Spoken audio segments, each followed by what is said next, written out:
служба алыш керек, кетиш керек болду. Калган урган жок. Карабайсыңарбы? Тартпай эле коем. Коем, неге тартпайсың?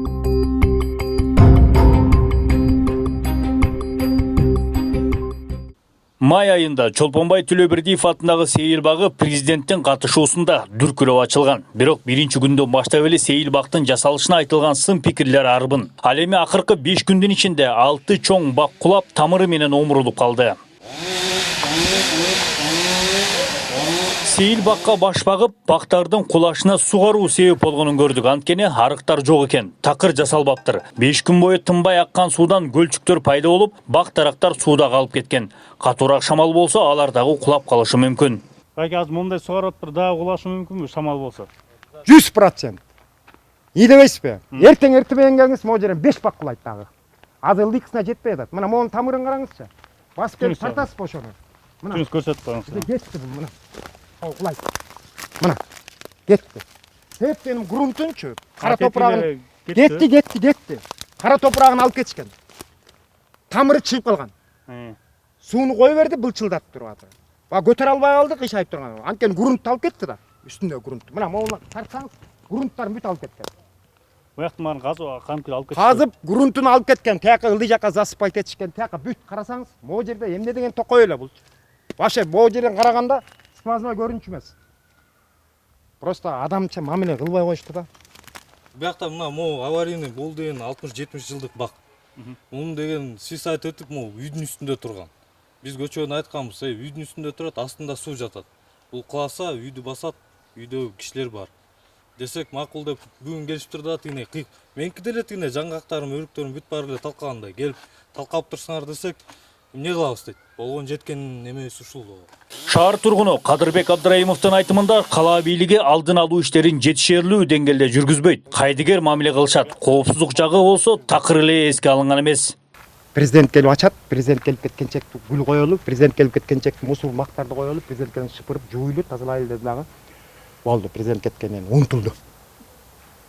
Мындай айтайын деп атам, президентке сураныпчы. Сүрөттөрүңүздү илдириңизчи, что корккондой болсун, адам сезгендей болсун. Могу жерде президент турат дегендей. Ал эми кулаган бактарды тазалап жаткан Бишкек Жашыл Чарба муниципалдык ишканасынын кызматкерлери бардык көйгөйдү техниканын жоктугуна шылташты. Башынан сиздер билесиздер да, мастер болсоңуз, кандай эме менен алып чөзүңөр? Жок, ага спецтехника жетеби ошол да байке. Сөз баякы өйдө чыкканда. Могу канча метрге көтөрөт? Бул сиздерде жокпу Зеленстройдо 17 метр. Биздики ошондой эле техниканын жетишкен заманы да албайсың, анда болсо айтпайсың, мен жетпейм. Аны уже баякы мен биякта исполнитель мастермен аны уже бөлөк руководство менен сүйлөшүш керек да, техниканы алып келгиле деп. Чоң Чүй каналынын ылдыйында жайгашкан бул сейил бакты учурда башкача сугаруунун жолу жок. Башка жолу жок да сугаруунун, да? Башка жолу жок. Суу менен да келип ичет. Мындай эле суу ичет. Мына 5 күндө 6 бак кулап турбу да байке. Эми кулайт да эмне кылабыз? Бул маселе боюнча Бишкек Жашыл Чарба муниципалдык ишканасына кайрылганыбызда сейил бактын долбоорунда сугаруу системасы каралбаганын айтышты. Ишкананын көйгөйдү жоюу боюнча планы дагы жок экен. Ал эми долбоор боюнча бардык күнөөнү Бишкек башкы архитектурага оодарып салышты. Азыр план жок. Аны архитектура бизге планын түзүп, момундай кылып, картасында кандай болсо айтпадымбы, ошо ойдон биз салдык. Азыр эми салып бүткөндөн кийин жанагындай сугарып баштаганда жанагы бак кулап атпайбы. Эми азыр кандай десем, бизге ойлонгонго туура келип атат да, кандай кылып сугарсак, проектисинде болсо эчтеке көрсөтүлгөн эмес да. Бишкек башкы архитектура болсо ал аймактын жер кыртышын, жер астындагы суулардын деңгээлин, өзгөчөлүгүн эске алуу менен долбоор түзүлгөнүн, сугаруу системасы да каралганын билдиришти. Маалым болгондой, кептин баары сейил бакты курган ишканада. Паркты сугарууда биз кандай ыкма менен аны сугарыш керек боюнча чечимдерди кабыл алганбыз. Ошонун негизинде биз ал жерде темир бетон лотокторунун B2 жана B3 тигиндеги темир бетон лотокторун коюп көрсөтүп кеткенбиз долбоордо. Бирок тилекке каршы ошол долбоорлор аткарылбай, долбоордон четтөө жол менен ошол паркты курган ишканалар ал лотокторду койгон эмес да. 48 миллион сомго салынып, 10 гектар жерди ээлеген Чолпонбай Төлөбердиев сейил багы шаар парктары муниципалдык ишканасынын карамагына да өткөн эмес.